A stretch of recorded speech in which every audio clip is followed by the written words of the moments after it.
PlayStation 5 has revealed its new version for the holidays. It is called PlayStation 5 Pro.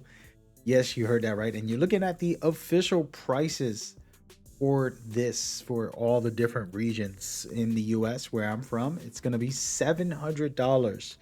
That's a lot of money, but they reveal so much, and I want to kind of get into it and give you guys a quick preview as we go. So lock in. Let's do it. Let's get into the conversation. So we're going to be watching a presentation by Mark himself, who basically is the architect for these. And he discusses so many details about the new changes and the new things. The three things that I want to start off with that he talks about is a larger GPU, which I'll talk a little more in a second, and then the AI driven upscaling, and then the advanced ray tracing. These are the three main pillars. And what he said about the GPU, it's about 44 or more percent faster and better. And then he talked about the AI driven upscaling, which is like three times, I'm sorry, for the ray tracing, three times as strong as the previous PlayStation 5.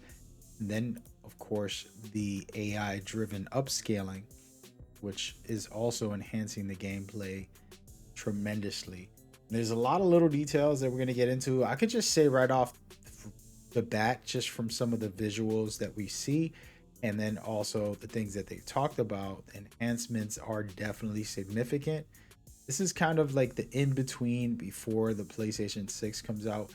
I don't think everybody needs this. Just to kind of give my thoughts ahead of time before I give you all the news, I don't think everybody needs one of these. This is more if you really want to take it to the next level for your gaming experience. You want to upgrade. I think it's cool for those who feel like they need to. But if you don't really play too much and you're not too worried about that, hey, if your PlayStation 5 is fine, don't worry about it. That's just my opinion. But for the hardcore guys and guys like me who this is my life, right? I want to try it, see how much better it is, and hopefully not be disappointed and be excited.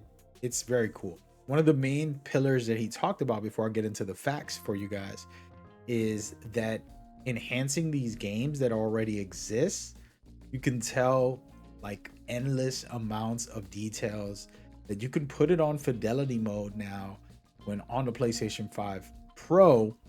Even on fidelity mode, it will be better frames and better visuals overall. And so now you're going to see big differences. And so let's get into some of the facts and information. It says this comes with 2 terabytes of SSD, no disk drive, but it is compatible when it comes to the detachable disk drive that they have for the PlayStation 5. That wasn't clear. Built with a goal to now play games in quality graphics mode and at 60 frames per second. So basically, no guarantee for every game, but it looks like, people who play on graphic mode have to play sometimes at 30 FPS for some games.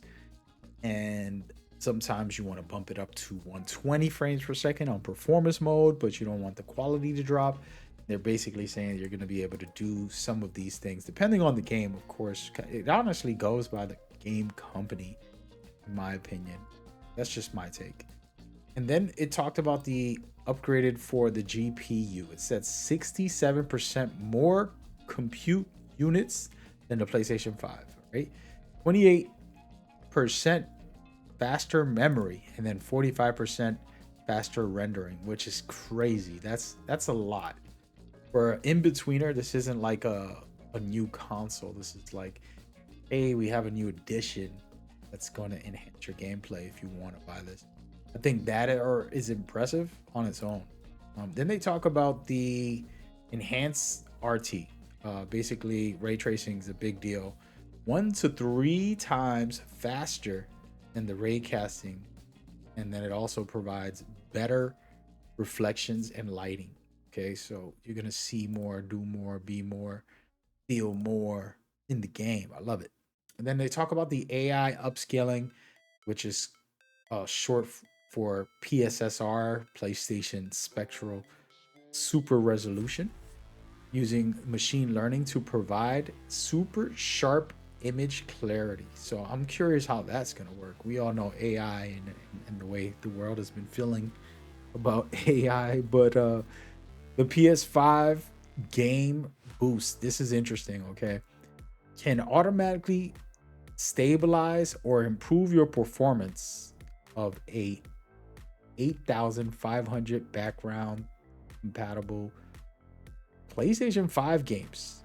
That's a lot of games. Enhance IQ and resolution on select PS5 games. PS4 games. I'm sorry.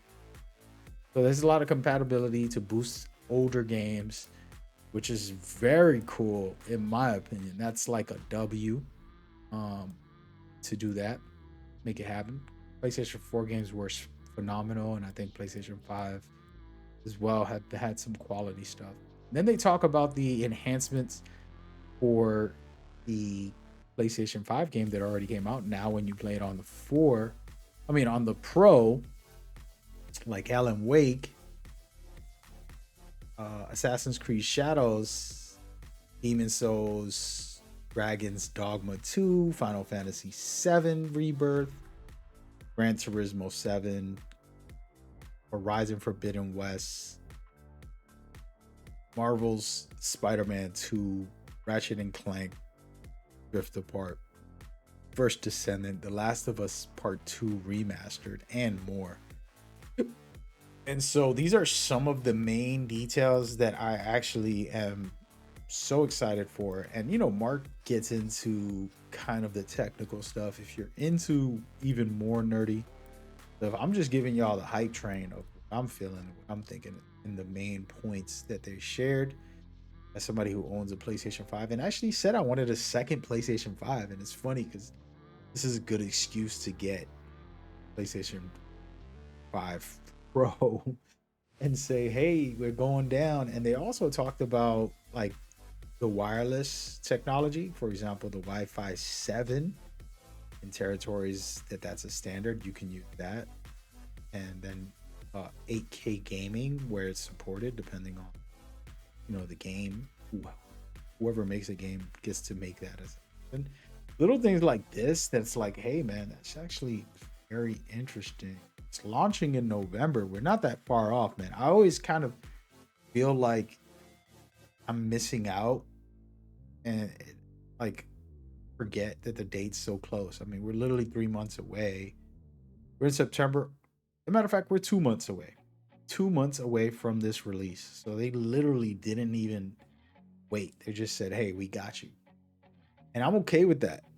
But I don't even know, man. What is the decisions or what are we feeling? Is this something that people want? If you're a PlayStation owner and you have a PlayStation 5 right now, it's not broken or anything, would you want to buy this Pro? Money isn't a concern. Let's just say, would you get it? Right? And I think it's a yes. But then if we say money wise, and depending on if you're like a hardcore gamer and you really want to, do you really need it? I don't know. And then the casual family members, maybe a family member would buy it as a gift to a kid. Hey, I got you a Pro. Oh my gosh, it's a great gift that you can see it right there. We're gonna kind of sit on this screen to end this video, but the pricing at 700 is a lot. It does have a lot in it, and I'm not saying it's not worth it, but that's very interesting.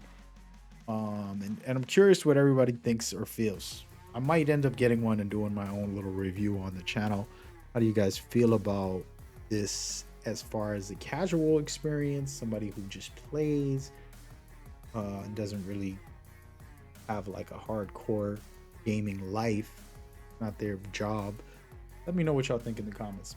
I personally am excited, but we'll see in the coming months more details come out and things like that. I want to see more games hands-on and play. So we'll find out.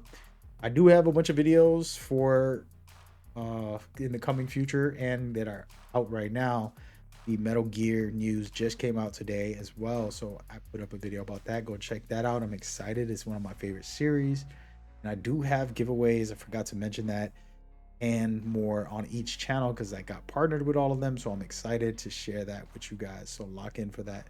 See you there.